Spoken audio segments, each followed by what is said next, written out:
Hi, welcome back to my channel. If you're new here, welcome. I'm just a girl doing life at uni, documenting it and posting it on the internet, apparently. Quick disclaimer before we start, if you watched my last video and were at all concerned for my well-being, please know that I'm okay. I had a couple of people privately message me and ask me if I was okay. I'm afraid that video was just an accurate representation of what my anxiety looks like, so I said I was going to be honest on here, and I am going to be. That was just kind of my experience of the week, and just know that if I've posted it on the internet, I'm probably fine. I've probably worked through it and I feel okay enough about the experience that I've then hit the post button. So that's all I'm going to say on that. So on to the video. Today I'm going to talk about Wicked, honestly just because I feel like I have to. I feel like it's an obligation at this point. I was not expecting to be as affected by it as I was, and I literally have not stopped thinking about it. I just wanted to sit down and give my thoughts because I knew nothing about Wicked before last weekend. I had never seen the musical. I had no idea of the overall plot. I still have no idea what's going to happen in part 2. I haven't done any kind of research on what happens after this. Wicked Part 1 only covers the first half of the story, so I have no knowledge beyond that, which will probably be apparent in some of the things that I'm saying. Like, people who know the story well will probably be like, oh, she doesn't know what's coming. Honey, you've got a big storm coming. I was just so insanely moved by the film in a way I wasn't expecting, and I wanted to talk about it, so here we are.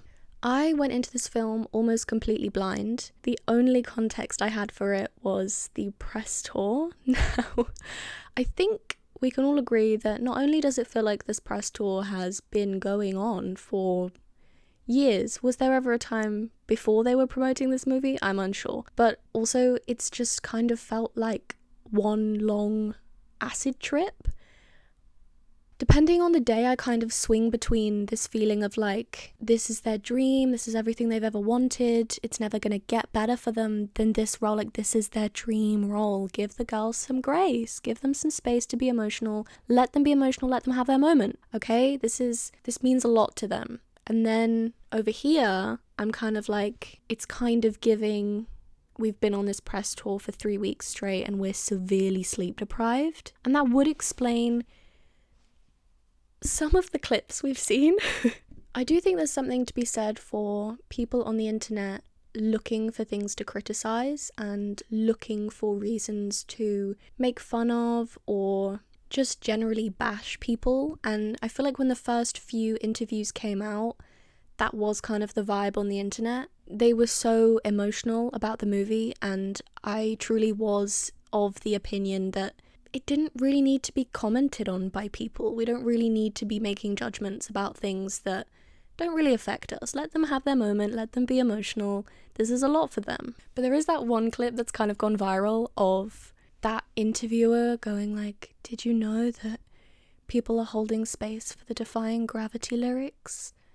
And then Cynthia, with a straight face, is like, I didn't know that was happening. And then Ariana reaches out and holds a singular finger, like one of Cynthia's fingers, and I giggled, okay? I giggled. I saw someone say that they've become a parody of themselves, and I think that's kind of spot on, especially as more clips are released. It just seems to get more and more unhinged. I think we're in the tail end of it now, but this press tour as a whole has just felt so strange.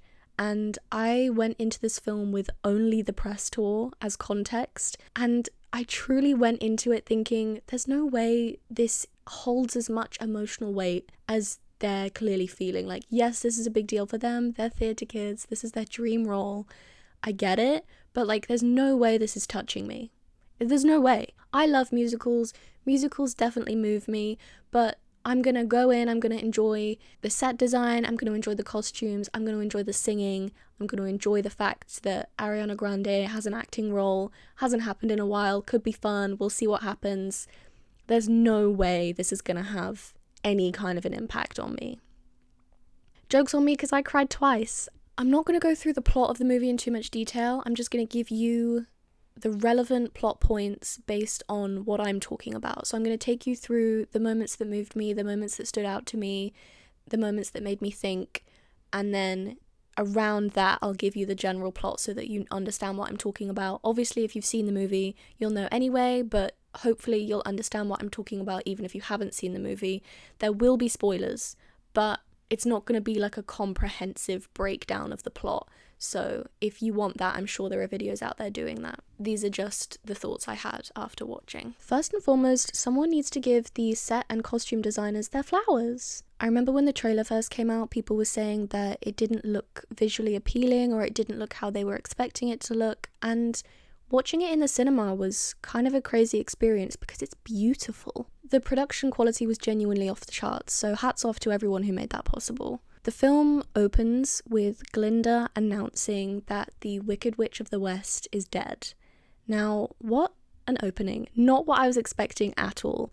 I think that's such an interesting choice, opening in that way, because you go in knowing as an audience member that Elphaba is going to be a lot more nuanced than she is in The Wizard of Oz. Obviously, she's only ever the Wicked Witch of the West. She doesn't even get a name, I don't think. So you go in knowing that there's going to be a lot more to her. So it's very strange seeing huge groups of people celebrating her death, even with no context about who she really is and what she's really like. That felt strange.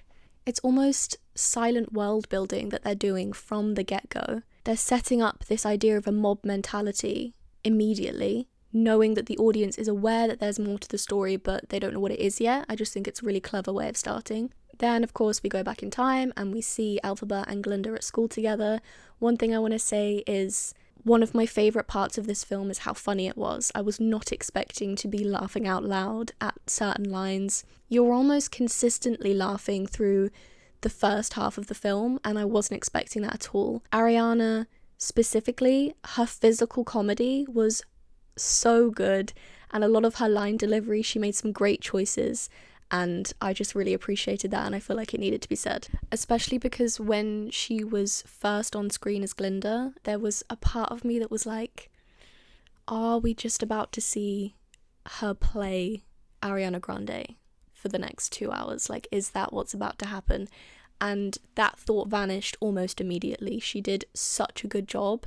She really embodied the role. I just think she nailed it. I specifically haven't mentioned Cynthia yet, because I do feel like I'm just going to be talking about her and about Elphaba for the next 20 minutes. Like, I could talk about this character for hours on end. It's part of the reason that I wanted to make this video, because something about Elphaba and the way Cynthia played her just reached a place inside of me that I was not anticipating. Both of the scenes that made me cry revolved around Elphaba and her relationship with Glinda.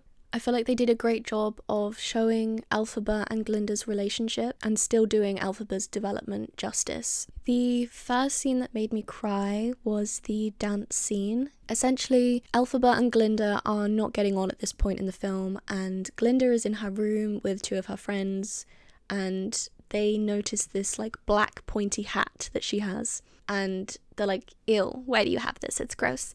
And she says that her grandma gave it to her and she hates it and she'd give it away, but she just doesn't hate anyone that much. And she like shares this look with the two of them, and then she goes, I couldn't.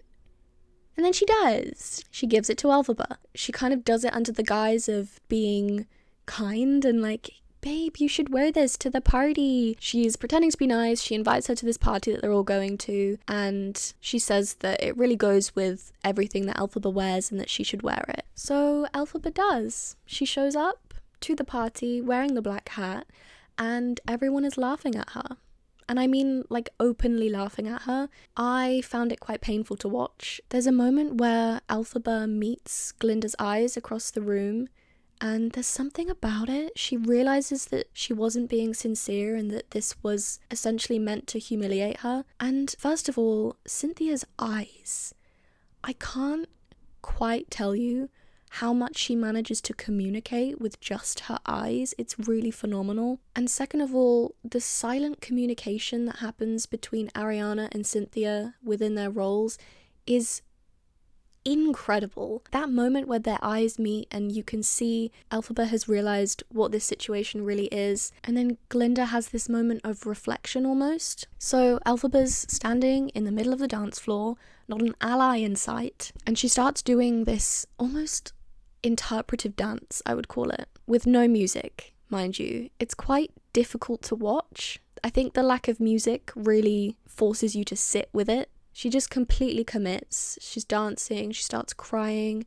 It's kind of beautiful in a very sad way. And then we get a line from Fiyero, who is the prince who's joined the school, which I think was in the trailer, where he says, "Wow, she really doesn't care what anyone thinks." And Glinda says, "Of course she does. She just pretends not to." And if I wasn't already crying, that moment really got me. It's the first time in the whole movie where we see Glinda have any kind of genuine reflection. We see regret, we see empathy. And she decides to join Elphaba on the dance floor, and she does like a mirrored version of the dance that Elphaba's doing, and they dance together, and it's actually really beautiful. It's just this moment of genuine connection. From the beginning until then, all you've really seen is this very fake, very self-obsessed, self-absorbed Glinda, and Elphaba just kind of on the sideline with no friends, just trying to find her place in the school, and she doesn't really seem to have one.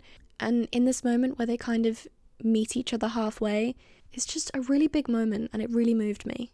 And I'm describing it and it's not doing it justice at all. You have to watch it, you have to see it within the context of the film. To see Glinda reach out with that level of vulnerability and matching Elphaba in that way, it's just, I can't even describe it. And then of course we get the classic musical moment of the ensemble joining in. And you would think that it would feel like a very happy moment, and I'm not actually sure how they wanted us to feel as an audience in this moment, because for me, when the ensemble joined in, it just made me feel worse. I didn't feel relief or any kind of happiness that the rest of them were joining in this dance that previously they'd refused to do when it was just Elphaba, because it almost gave the illusion that because they were joining in, they accepted Elphaba, and the fact of the matter is that they didn't at all. Not one of them had ever been brave enough to reach out to Elphaba before. Not one of them had ever wanted to stand out with her. They only joined in because Glinda, Miss Cool Girl Glinda, did it with her. I didn't feel satisfied by them joining in. It felt hollow. It felt empty because they didn't learn, they didn't grow, they followed the crowd again, which is what they do for the entire movie, really. And I realise that's probably the point, but it was quite a surprising thing. Normally when two people are having a moment and then the ensemble joins in, it's supposed to be like and now we're all involved thing, and it's quite a joyful thing. And to me that moment was so horrendous. They weren't with her even when they were pretending to be. Even when they're dancing with her, even when they greet her in the hallways, they haven't accepted her. She's not one of them. And the moment they have permission to isolate her again and punish her for being different, they do it immediately. It just made me so angry on her behalf, because she deserved for it to be real. She deserved real acceptance. And she only ever really gets that from Glinda. And to see all of these people, some of them, not bad characters, to see them fake acceptance, it just made me so sad. And I think because it had potential to be a good moment, it had potential for them to learn, and they didn't at all. And I'm assuming that was intentional. I'm assuming you're not supposed to feel happy when they join in. The rest of the movie from there onwards was kind of a painful watch, because I was struck with how Elphaba couldn't really do anything to prevent everything that happened. So she makes it to Oz, she meets the wizard, she actually sings a song at the beginning about how she wants to meet the wizard and she wants to have his approval, and if she can go and live with him and do magic alongside him, she will be accepted within the society by proxy, because anyone who is accepted by the wizard will be accepted by everyone else. That broke my heart a little bit, especially as the film progressed and all the events unfolded. It just kind of gets worse and worse for her. So she meets the wizard and she is literally within touching distance of everything she's ever wanted. And then everything from there onwards goes wrong, and it is all a direct consequence of people manipulating her. The wizard and her mentor, who I haven't really mentioned yet, she's called Madame Morrible, which I should have clocked so much earlier that she was going to be revealed as maybe not so nice. Morrible rhymes with horrible. Hello? Anyway, the wizard and Madame Morrible discover that she can read the Grimoire, which is essentially a grimoire. It's a spell book that only a very select few people can read, and even if they can read it, it takes them a long time to be able to decipher everything. She literally opens the book and starts chanting. It's crazy. And the wizard plants the idea in her head that one of his monkey guards has always wanted to fly. So she casts a spell and she gives him wings. However, once she has cast this spell, she realizes that the monkey's in pain. The wings are kind of like pushing out of his body and it's not nice for him. So she asks how she can reverse it. And her mentor informs her that any spell cast by the Grimoire cannot be reversed, which, you know, would have been great to know before she started casting spells. You know what I mean? She then realizes that she has unintentionally given all of the monkey guards within the palace wings, which was not the plan, and it was completely against their will, and she is horrified by this. Bearing in mind, one of the main plot points of this film is that the animals of Oz are having their voices and their rights stripped from them, and Elphaba is very passionate about this. She's extremely upset about the fact that this is happening to them. She is trying to fight for their rights, she's standing up for them. And when the wizard asks Elphaba what her ultimate wish is, she says, please help the animals. It's her primary goal, it's why she goes to Oz to see the wizard. So now she's panicking. She realizes that not only does the wizard not have any powers, but that the animals' voices being taken from them is actually his doing. Now that I'm saying that, I'm wondering how he did that. If he doesn't have any powers, how is he taking animals' voices from them?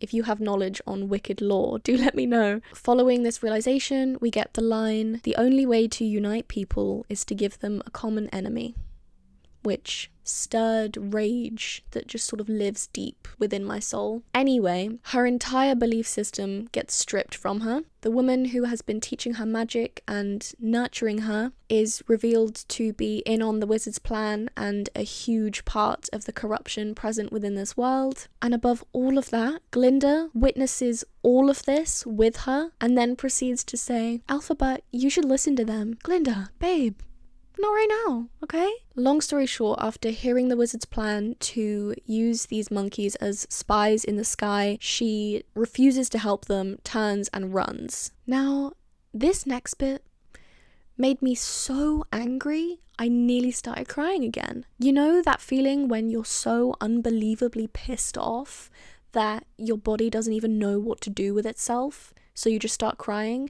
That's where I was when this happened. Her mentor, her mother figure, tells the monkeys that Elphaba did this on purpose, that they should capture her, bring her back, and get their revenge, essentially. She then announces to the entire country that Elphaba stole the Grimoire, which she did. Go off, queen. No one else is going to read it, you know what I mean? Hurt all the animals intentionally is the reason that they're losing their voices, and that her green skin is a manifestation of the evil within her. I'm going to say that again. After everything this girl has been through, and there's a lot I haven't covered, the one person who has supported her, helped her with her magic, and pretended to care for her, says to the country of Oz that her green skin, the thing that sets her apart, is a manifestation of the evil within her. Cool. No, that's fine. So Elphaba runs, Glinda follows, and then we get Defying Gravity. I would say it stretches out for maybe the last 5-ish minutes of the film, maybe more, because we get action scenes in between. And I cried for the entire defying gravity sequence. It was bad. It was bad for me. And forgive me because this sounds childish, but the one thing going through my head was, it's unfair. This is unfair. No, it's just unfair. What's happened with Max? Nothing, just an incident on the race. Elphaba is not morally grey. She does not have conflicting values. The only thing she has ever done wrong is be different. And she is punished for it time and time and time again, and it enrages me. Honestly, Queen dropped her crown because what do you mean she didn't crack and burn the palace down? I fear that's what I would have done. The way she goes through all of that and she still holds so much conviction and so much power. She is without a doubt more scared than she's ever been, and she still manages to turn around and say, you're not going to break me, you're not going to define me, I'm going to make this right if it's the last thing I do. That's her entire goal, to make things right, to make sure the animals are okay. Now, I don't know what happens in the second movie, and that may be painfully clear to all the people who do know the entire story, but if Elphaba has no supporters, I am dead. I'm dead. Because what do you mean? The events of the second half of the movie are engineered by Madame Morrible and the Wizard, and I left the cinema feeling so unbelievably upset because it felt like a reflection of real life. And I say that in the sense that people in power can engineer situations to make people look a certain way, and if you pick the right person from the right minority, the majority will believe the person in power. The sense of injustice that I felt watching this movie, I can't even articulate the rage. Now, Defying Gravity was the standout song of this film. Cynthia's performance was genuinely out of this world, like I can't tell you. And that is where the film ends. Part 2 comes out in November of 2025, and I am seated. I am so intrigued to see how it all pans out. There's one spoiler that I saw on an Instagram reel about the development of Fiero, although I guess you could argue how much of a spoiler is it really? Wicked has been out for years. I think I'm just a bit late to the party, so is it a spoiler? I don't know. But I really enjoyed his development throughout the film. I haven't really mentioned him, but I thought he was a really good addition, and I'm really intrigued to see how we go from where we left him in this film to where I now know he ends up. Some miscellaneous thoughts. I thought Jeff Goldblum was a really good casting choice for the Wizard. I would have liked to have seen more development between Elphaba and her sister. I hope we get that in the next movie. I feel like there's so much more to dig into there. They had a really interesting relationship, and I'd like to see more of it. I'm also interested to see how much of the Wizard of Oz storyline we get in the second part of Wicked. I'm assuming most, if not all of it, because the beginning of this film was announcing that the Wicked Witch of the Dead, that Elphaba was dead. So I'm assuming we see Dorothy? I'm just very interested to see where the second film goes. Final thoughts. I loved this film. I thought it was incredibly executed, and it surpassed any expectations I could have possibly had. My recommendation is to go in with no expectations. Some of my best film viewing experiences have been because I went in with no expectations, and I just think it's the best way to do it. The film has made a lasting impression on me, and I could not have anticipated the level of connection I felt to Elphaba, or the genuine distress I felt watching her go through everything that she did and trying to cope with it. I left the cinema contemplating our behaviour as human beings, the way we tend to treat people that are different, and the mob mentality that we appear to fall into by default. It's almost like it's easier for us to stick with the majority because it keeps ourselves safe. We're also deathly scared of people that are different or outside of our idea of normal, and I just feel like that film was kind of an allegory for all of those thoughts. I feel like it's a film that leaves you with a lot to think about if you're paying attention, and I wasn't expecting that. So I guess all that's left to say is I get it now. I get why all of the theatre girlies freaked out when this was announced. I get why Ariana and Cynthia have been sobbing their way through this press tour, and I get why this is one of the most successful musicals of all time. If you made it this far, thank you so much for watching. I hope you enjoyed this slightly different video. Let me know your thoughts on the film if you've seen it. Expect more commentary, analysis type videos to come, as well as my normal vlogs. Hit like, subscribe, and the little bell icon to get notified every time I post, and I'll see you in the next one. Bye!